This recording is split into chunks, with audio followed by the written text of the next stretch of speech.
in Congress and out of Congress. He doesn't have to answer for anything. Nothing. You have Chuck Todd referring to people as brown shirts. The list is really infinite. The list is infinite. The things that Trump supporters are called, the things that the president and his family are called, even the things that Democrats who don't toe the line are called. And now Rush Limbaugh comes under vicious attack. And one of the people who viciously attacks him is Jake Tapper over at CNN, but by no means alone, because they got the talking points from Media Matters. And he says, in so many words, I'm not even going to play it, because I don't want to hear his stinking voice. It's a long history, you see, of Rush Limbaugh being a bigot, as do all of you, you see, because we're racist from top to bottom. Long history. Sanders doesn't? No. Democrat Party doesn't? No. Rush Limbaugh. This is what they think about all of us. And the man doesn't have a bigoted bone in his body. And neither do I. Quite the contrary. Live and let live. Leave people alone. That's my attitude. That's not the attitude of the left, and it's certainly not the attitude of the press. And so the issue with Buttigieg, Rush points out, is an issue that Buttigieg and his own campaign has to struggle with. It's something this David Marcus points out in The Federalist. You see, folks, for a lot of Americans, men marrying men is just not acceptable. I'm not making a moral judgment. This is an analysis. For a lot of Americans, it is. A lot of it depends on geography. A lot of it depends on education. A lot of it depends on faith. But a lot of it is what it is. And when you're running for president, you have to take these things into consideration. And Buttigieg has. He has to decide the extent to which he wants to present his marriage to another man. The extent to which he wants to discuss it. The extent to which he wants to show the passion of it. Kissing. And this is Rush's point. Rush's point is, this will have political consequences. And it is legitimate to wonder what kind of political consequences they'll have. Even the Buttigieg campaign has to take that into consideration. Even the Democrat Party has to take that into consideration. Even Democrat voters take that into consideration. And if Buttigieg is going to make a public scene or presentation of kissing his husband, what are the consequences? What are the consequences? Now, when they move into South Carolina, will Pete Buttigieg be making a public display of his affection for his husband? Or not? Pete Buttigieg and his campaign and the Democrat Party, whether they admit it or not, whether they speak of it or not, certainly taking that into consideration. That's not homophobic. There's no moral judgment being made by Rush or me or anybody. It's not homophobic. That's a fact. It's a fact. As David Marcus points out, his own campaign have to ask these questions in deciding how he should approach being the first openly gay major presidential candidate. It's not a criticism. And none of this is really new, he says. We see articles and panel discussions from all over the political spectrum all the time about whether the country is ready to elect a woman president. In 2008, the question of whether Americans would elect a black man president was absolutely commonplace, as were specific discussions about how Obama should deal with that issue. And as with Obama being the first black nominee, if Buttigieg becomes the first openly gay nominee, that will come with advantages as well as disadvantages. For many voters, it will be viewed as a historic and fantastic step forward for the country. For others, like this woman in Iowa who wanted her vote back when she found out he was in a gay marriage, it could do harm. And this was the point that Rush Limbaugh was making, in the Rush Limbaugh way, points out Marcus. Sure, in a Democratic debate, smooching his husband on stage might play well with a lot of voters, but in a general election debate, it might not. But anyone who thinks Buttigieg's team, should he get there, won't be weighing the pros and cons of a post-debate kiss is more naive than Kay Adams Corleone and The Godfather. Of course they will, and likely in terms not dissimilar from Rush's. According to a Pew poll from last year, while 62% of white Americans support gay marriage, only 51% of blacks do. That gap in itself is meaningful. But when you consider whites are split about evenly between the two parties, while blacks are overwhelmingly Democrats, it becomes an even bigger concern. Certainly a bigger issue.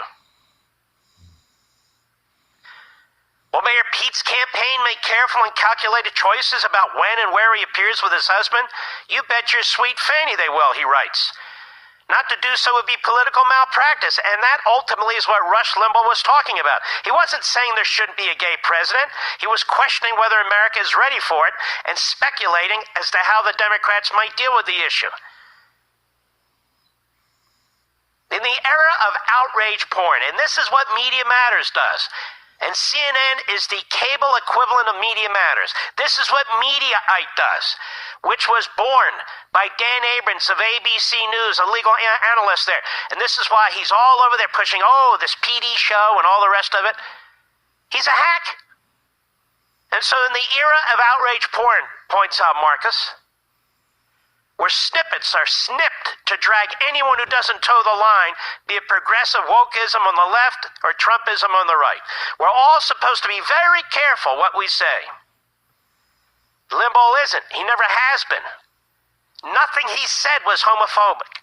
He's a pundit. How Buttigieg's sexual orientation works in the minds of voters is absolutely fair game to discuss. We do it in regard to race and gender constantly. But I'll tell you where we don't do it, Mr. Marcus. When it comes to the growing anti-Semitism in the Democrat Party, which is profoundly apparent in the being of Bernie Sanders and his campaign. That's where Jake Tapper draws the line. That's where the media draw the line. Now we get to this National Review piece. I want to give them credit. I don't remember the author, and I don't need to really read it to you. It's something I've been thinking about as well. We talked about this actually the other day, didn't we, Mr. Producer? Bernie Sanders is a Marxist. It doesn't mean he's a Leninist per se, or a Trotskyite per se, or a Stalinist per se, or a Maoist per se, but he's a Marxist. This is his ideology.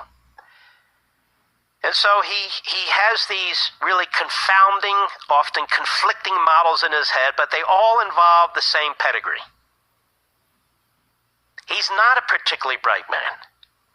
He's a man who's filled up to his eyeballs in Marxist propaganda and platitudes. Then he tries to build programs around it. And then he repeats himself about America being racist from top to bottom. Homophobic from top to bottom, xenophobic from top to bottom, how capitalism is a killer, how American corporations are the enemy. It's Karl Marx. It's what it is in modern form. Now, none of the people who attack me when I say that know a damn thing about Marx. Maybe they read the Communist Manifesto. The Communist Manifesto was a long booklet. It's a little book.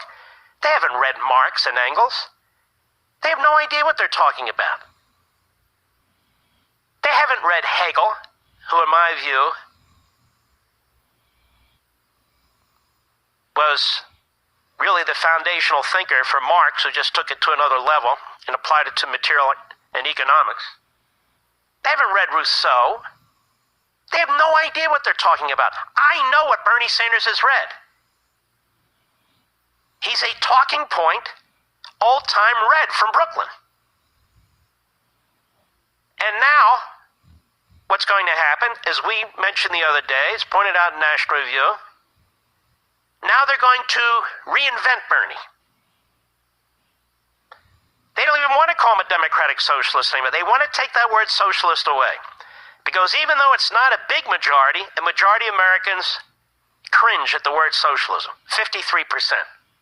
We're holding on by our fingernails, but they're still there. So I'm sure they'll go back to calling him progressive, liberal, left of center, whereas any conservative is a right-winger, reactionary, conspiracy theory, white supremacist. Because that's how it works. Now, Jake Tapper,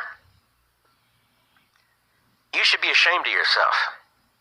And you should apologize to your audience of 7 about what you said the other night and your attempt to exploit what Rush said as a mouthpiece for Media Matters. And then you went further, because you're not really a journalist. You're a poser. You're a poser. You said you lost track of how many marriages he had. Why did you say that? Why did you say that? Did Rush criticize Buttigieg's marriage? Not in the least. He didn't attack his marriage at all. So why did you attack Rush? Because you're vile, that's why. Because you're a leftist, that's why. Because you and Todd and Stephanopoulos and the others, you always in the end show your true colors and go back true to form, don't you? You can't help it. It becomes knee-jerk almost. Since you want to know, he's had 4 marriages. But let me tell you what he hasn't done. He hasn't done what your hero John Kennedy did, which is slept with thousands of women while he was married. Or Lyndon Johnson, which has slept with thousands of women when he was married. Or molested interns, which 2 of your great presidents did. He's been faithful to each and every wife. Nobody goes into a marriage expecting it to fall apart. But no public figure tries to make a logical and rational point about an issue that is in front of the American people, that the campaign itself is dealing with, that Americans are thinking about. Not in a bigoted way, but trying to make an analysis of what's taking place, and should have to expect a so-called newsroom, a news broadcaster like you to do what you did. And you're not alone. You guys pile on. You gang slander. You gang libel. That's what you do. You're all too stupid to think for yourselves. I'll be right back. Mark Levin.